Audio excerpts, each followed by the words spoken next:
Hello, Calaveras County. You saw it at the beginning of the show. The doctor is in. That means I, Mike Taylor, am sitting with Dr. Randy Smart. Dr. Smart, how are you? Hi, Mike. Thank you for having me on the show today. You bet. Now, this time around, it's all about my joints, and it's not the ones I'm smoking. No. It's all these places where this body connects. That is correct. So I'm anxious to talk about joints because it is such a big problem for most of the people that live in our society. Something like 30 million people have sore joints or arthritis. Mm-hmm. And your chances of having arthritis in your lifetime are probably 50%. Wow. I mean, so it's a very common problem. And I thought maybe we could start by talking a little bit about kind of what a joint is and how it works. Sure. So a joint is any time two bones are connected. Mm-hmm. And so there are something like 360 joints in your body. Goodness. Right? That's a lot, right? Yeah, that's a lot of them. Now there is a particular kind of joint called a synovial joint. Mm-hmm. And that's when two bones are connected for the purpose of movement. Okay. Like a knee or an elbow. And the way that joint is designed is it is held together with ligaments, which are these tough fibrous bands, and it's surrounded in a little capsule called a synovium, and within that capsule is fluid, like oil. It's kind of like Caro syrup is sort of what it's like. So those are what the movable or synovial joints are like. And the other thing that's unique about those joints is they're covered in a coating of cartilage. And so those joints are the joints that become problems for our patients and maybe you and me. The knees and the hips mostly is correct. Are those the most frequently affected, or are our fingers those kinds of joints too? Well, all of these that are moving are those that. So there's quite a few synovial joints: shoulders, elbows, knees, hips, feet. Your TMJs, synovial joints, sure. But Mike, there are probably 100 different reasons you could have joint pain. But the most common kind of joint pain is called osteoarthritis. Okay. And osteoarthritis, it's sort of known as the degenerative joint disease. That might be a term you've heard before. The other term, they call it the wear and tear arthritis. Okay. But this is the arthritis people get as they age. And to answer your question, the joints that are most commonly affected are knees, hips, and hands. Okay. So you're correct, knees, hips, and hands. Is there a reason, though? Is it use? Is it because those joints are used so much? Is that why we get so many problems with them? Or partly, that's really partly correct. So there are a couple of reasons people get this. One is hereditary. Okay. So it tends to run in families. You know, if Grandpa had it, I'm more likely to get it. Okay. So it tends to be hereditary. It tends to be related to aging. So as we get older, we're more likely to have it. And then there is a use factor that the more we use those joints, particularly with weight bearing or carrying, or for example, athletics, the more likely we are to have it. But, you know, when it really comes down to it, Mike, the experts who are rheumatologists and orthopedists, they really don't know what causes osteoarthritis. I'll be darned. I mean, they really don't. You could have a twin, and your twin could sail through life without a single problem, and your knees could be just killing you when you turn 50, 51. I'll be darned. Yeah. Okay. So we really don't know.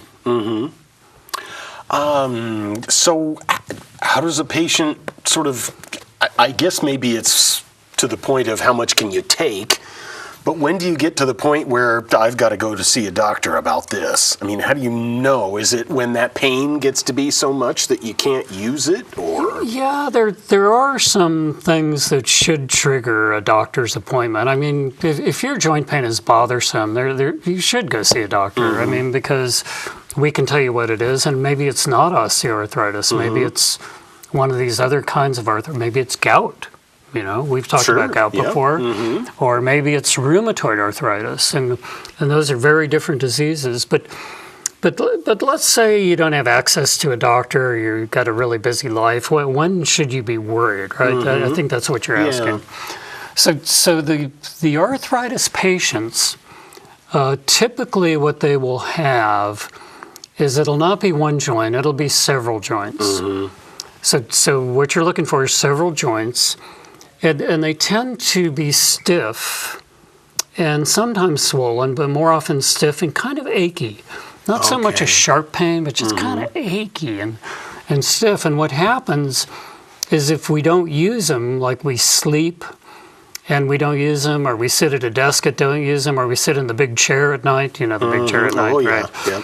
And then we get up or we start moving, they go, oh man, I'm kind of stiff and it's hard to move here. Yeah. And so those are the kinds of symptoms you would expect in osteoarthritis, the wear and tear arthritis. Typically, the pain is a little bit worse as the day goes along, a little bit worse with exercise, although there is morning stiffness. So if you have that, and you're in the right age group, you know, 50, 60, you probably have osteoarthritis.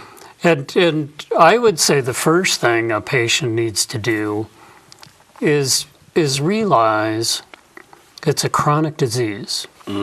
So it is not a curable disease, Mike. It's a disease. If you have it, you're probably going to have it the rest of your life. Is it going to slowly but surely get worse? Probably. Okay. Yeah, probably. That's something that I kind of thought, but I wasn't quite sure. And since we talked about osteoarthritis, what is the difference with rheumatoid arthritis? So similar joints, hands, feet, younger age group. Oh. 20s, 30s. Oh, really? A lot of symmetry. Like one hand hurts the same as the other. Oh, goodness. Yeah, a lot of symmetry. But from the doctor perspective, they're caused by two very different processes. Oh, I see. So the osteoarthritis is the wear and tear, the degeneration, whereas the rheumatoid arthritis is really an immune attack on your joints. Okay, it is your body attacking your joints. Your body's immune system is attacking those joints, and so the treatment is different. The patients are much different. The outcomes are much different. But the more common would be the osteoarthritis, particularly in the aging patients. Sure. So what would trigger a doctor's appointment? Certainly if there was severe pain, you would want to see a doctor. If there were any other symptoms, weight loss, fever, malaise, any other symptoms at all, if there was any signs of infection, absolutely. If there was any redness, but typically the patient, if they have osteoarthritis, they just need to understand. And I'm not saying to ignore it. They just need to understand it's chronic. You're probably going to have it the rest of your life. Yeah. And as you say, it's progressive. It's probably going to get worse, maybe more joints, maybe hurt a little bit worse. And I think a lot of dealing with chronic disease is kind of this attitude adjustment. And not to be cavalier or flip or anything, but I think when patients have those chronic diseases, they need to realize, okay, I have a disease. I have to make some adjustments. I may not be able to play rugby, or I may not be able to do the things I want to do, but I can have a normal life, and I can get through this. That's, well, okay, so we're getting that pain, and these fingers are aching too often, and as I get to the end of the day, they're aching what I think is too much. So I come to see the doctor and we determine that I have osteoarthritis. Now what do we do? Well, there are things that'll help. I think we talked about this about 90% of the time. Weight reduction will help, as is the case with every single disease you and I talk about. Well, and especially in today's world of our knees and hips having to carry around a whole lot more American body. Right. There was some interesting research that came out. I think this is like 7 or 8 years ago that demonstrated if you lose just 5 pounds, your joint pain will be a lot better, regardless of what you weigh to start with. My goodness. So you could weigh 300 pounds, or you could be one of these skinny guys like me, and either one loses 5 pounds, their joint pain gets better. Wow. Without a really good biologic or pathophysiologic explanation. But certainly weight loss helps. Heating pads can help if you have a lot of stiffness. And, you want to put the bean bags in the microwave. And then if it's predominantly hands, some of my patients, we recommend that they use what's called a wax bath or a paraffin bath. I've heard of those and thought it was about having nice, smooth, supple hands, but I don't it's think not. so. No, so you can go to any of the box stores and buy a paraffin bath for $30. And put your hands in that hot paraffin, and it really helps. Wow. There are over-the-counter medicines that are helpful. Tylenol, acetaminophen, Tylenol. It's basically an anti-inflammatory? Is that what we're after? No. Kind of a pain reliever. Oh, it's more pain relief. More of a pain reliever, yeah. Okay. And that can be taken as long as the instructions on the box are followed, and that can be really helpful. There is an alternative, or not herbal, but a natural medicine called glucosamine chondroitin, and that can be helpful in some patients, not all. There are anti-inflammatories like Aleve or Advil, and those can be helpful. Again, you need to follow the instructions on the package. But those kinds of things can help, and on the days where you're more stiff and you're having more problems, you can take those medicines. And on the other days, you do better. In the winter, you tend to be a little stiffer, maybe ache a little bit more. Atmospheric and temperature conditions affect these joint conditions quite a bit? Yeah, it seems to, yeah. And I've never read a really good explanation about that. I you remember the synovial fluid, the fluid that's in the joint? In colder weather, that fluid becomes much thicker. Oh, okay. Kind of like the oil in the car. Oil in the car, right. And so in the colder winter months, a lot of reasons that's why you have so much stiffness is because that fluid is so thick. It just does. And so as you keep going and loosen up and get warm it up again. Yeah, then you're going again. Okay. So those are things you can do. Sometimes things like a cane will help, although I don't know what the deal is. Nobody will use a cane. Really? There's this stigma out there that if I use a cane, I'm telling everybody I'm too old. You're officially old. Yeah. And I say, look, it's a stick. Who cares? You put a little bit of weight on it. You take a little bit of weight off your knee. Who cares? It makes you walk easier. I'm not doing that. I am not going to go. So canes help. I'm looking forward to the day I use a cane, and I'll be the only one in the county. There you go. Walkers, but for working people, walkers aren't such a good idea. But for some of our senior citizens, walkers can really help. And then you have to make some adjustments in your lifestyle. I mean, you may not be able to carry the wood in the house anymore. Or you're not carrying as much. Or as much, or the groceries. I mean, doesn't this affect grip strength quite a bit? Does it become a problem around the house, opening jars and getting into the carton of milk and that kind of thing? Absolutely. In fact, my wife, Kathleen, has some osteoarthritis in her hands. and sometimes she just can't quite get the jars Can't open. get a hold of it. Yeah. Okay. And there are some very good aids that'll help you do that. Things where you can open the jars without hurting your hands. Yeah, it sets button it your up shirt. more with leverage than. Yeah, exactly. Yeah. So, so there's some very good online catalogs and online aids that'll help people. Pardon me, that have those kinds of pains. When we get to a point where this pain is becoming kind of too much, and I'm popping Tylenols like they're M&Ms and that kind of thing, then what do we do? As this arthritis progresses. Well, What's kind of the next phase? there are prescription medicines. Okay, so there is no cure, right? I can't cure it, Yep. but I can help you.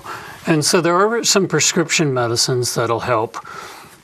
We really try to stay away from the pain medicines, the narcotics, and there's just so many reasons to do that. Occasionally we'll do it, though, because it can be so important to somebody's vitality. Sure. But there are prescription anti-inflammatories we can use.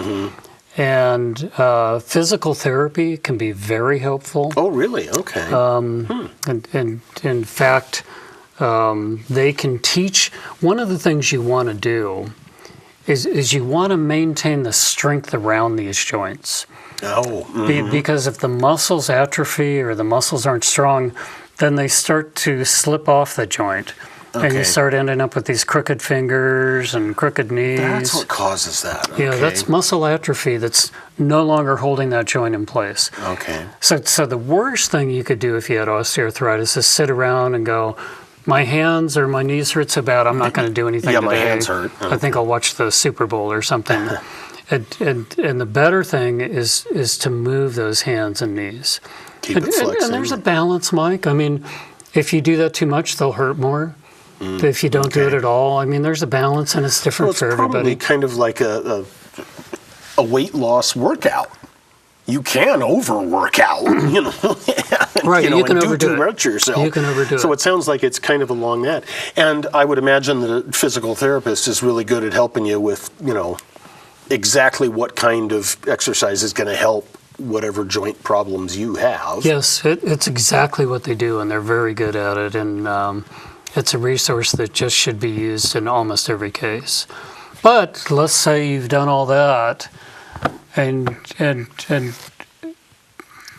we will take X-rays, we will do blood tests, and those X-rays now will tell us a lot about these joints. Oh. And remember, I was talking about the cartilage cover, the coating. Well, this wear and tear can get so bad where the cartilage is kind of gone. And the bones are just rubbing on each other. Correct. Yeah. So I think the orthopedists refer to that as bone on bone. It's kind of a cliche now. But so we can take X-rays and determine that. And there's a point where surgeons can be really helpful with this disease. Now, probably 40 years ago, maybe not even that long, you were on your own. You had to use the cane, and you had to take the Tylenol. Yeah. But today, joint replacement therapy with hips and knees, not so much hands, hips, knees, can be really, really helpful and can change your life. And so many of those procedures are done every day across the country, thousands, and in this county, many are done every day. Is it predominantly arthritis-related causes that's leading people to needing these joints replaced, or are there a plethora of other causes that are... There are other causes, but I would say well over 90%, and probably 95, 98% are done for this exact reason. Again, with the wearing out. You get older, your joints have ached, you finally get to the point where you go, I just can't do this anymore. And you take the X-ray and the cartilage is missing, and so the joint can be replaced. Yeah. And I don't know exactly what the success rate is. I think it varies depending on who you go to and who you talk to about success and how you even define it. But I would say probably 80% of people that get these joint replacements have improvement. That they don't end up with perfect mobility, I don't think, and they're not out playing rugby again usually. But they have improvement, and the question I ask them more than anything else is your pain better? And the majority of them say, yeah, you know, doc, the pain is so much better. I like this. It's still not. I'm still not as mobile as I want to be, and there's a recovery period. But I can really do more, and I feel much better. You mentioned glucosamine chondroitin glucosamine, however they market it. And most of the marketing for that is done as almost a prophylactic, before it starts kind of thing. Is there any proof that helps before you start to have the symptoms? Not that I know of, Mike. No. Okay. And in fact, so there's an entire chapter on prevention. How do you prevent this? And some experts would say this is pretty hard to prevent. Okay. You're probably going to get it, and it's pretty hard to prevent. But sort of being mindful about how you use your joints and what you do with them, people think will really be helpful. I mean, if you're a contractor, and this county has a lot of contractors, you're going to have arthritis, man. And it's going to be in your shoulders, actually, and your neck. But you're going to have that wear and tear arthritis. And so maybe to think about, you know, if I'm a contractor, how many times a day do I want to look straight up pounding nails? Yeah. Is there an easier way to do this? Maybe a nail gun or... Yeah. You know, maybe is there an easier way to do this? Sure. Okay. And you know, if you're a 20-year-old, you're carrying 4x8 sheets of plywood, you know, up and down scaffolding and ladders. Oh yeah. And you might want to say, you know, is there an easier way to do this? Can I protect my joints? Yeah. And I think one of the areas where we could do our young people a big service, and I think we've talked about this a little bit before, is they finish up high school. It would be really good to talk to them about what can they do to not become a chronic pain patient. Yeah. You know, chronic back pain, chronic knee pain, chronic hip pain. And that doesn't mean they can't be a contractor or a welder or a rancher. It doesn't mean they can't do that. It's just they need to think a little bit about, you know, how much barbed wire do you want to carry? Yeah. Or do you really have to carry? Can you put it in the four-wheeler, right? Exactly. Or on the horse, you know? Right. So it's kind of an awareness. And so that awareness, most of us believe, can be very preventative and very helpful. You know, the tough question is, what do you do about athletes? And athletes are really at risk for this. The risk of arthritis in a post-high school athlete is probably 100%. Oh, goodness, really? Probably 100%. Okay. And so you can't tell them not to play the game or not to go on the field or, you know, not to. Yeah. But that's the tough one. And, you know, I loved athletics when I was in school. I absolutely loved it. But that's a tough group to deal with because there aren't any easy answers. Is it because the joints are getting kind of hyper-used very early in our life? We think so. Okay. Yeah, we think it's a... So we're wearing it out too soon. It's a repetitive use problem. So if you're doing these sprints every day, or, you know, multiple days a week, you're doing these 100-yard sprints, and you're out on the football field, or even a wrestler, you're damaging joints. And nobody should sit in a cocoon and do absolutely nothing. And do nothing. Obviously, we have to stay moving. Right, but we don't have that awareness as well as I think we should have about how to protect our joints, how to protect our health, how to get to 65, 70 years old and not be crippled. Yeah, and not fall apart. We just don't have that awareness. And I remember when I was 20, man, I could do anything. Yeah. I mean, absolutely anything. And if I had to go back, there's a lot of things I would do differently. Yeah. Like you know, just in terms of protecting your joints and, you know, making sure you're not destroying your back. There's a lot of things I would do differently. But, you know, nobody ever talked about it. No, and until you hear that one guy or gal on the construction site who says, no, lift with your legs, man.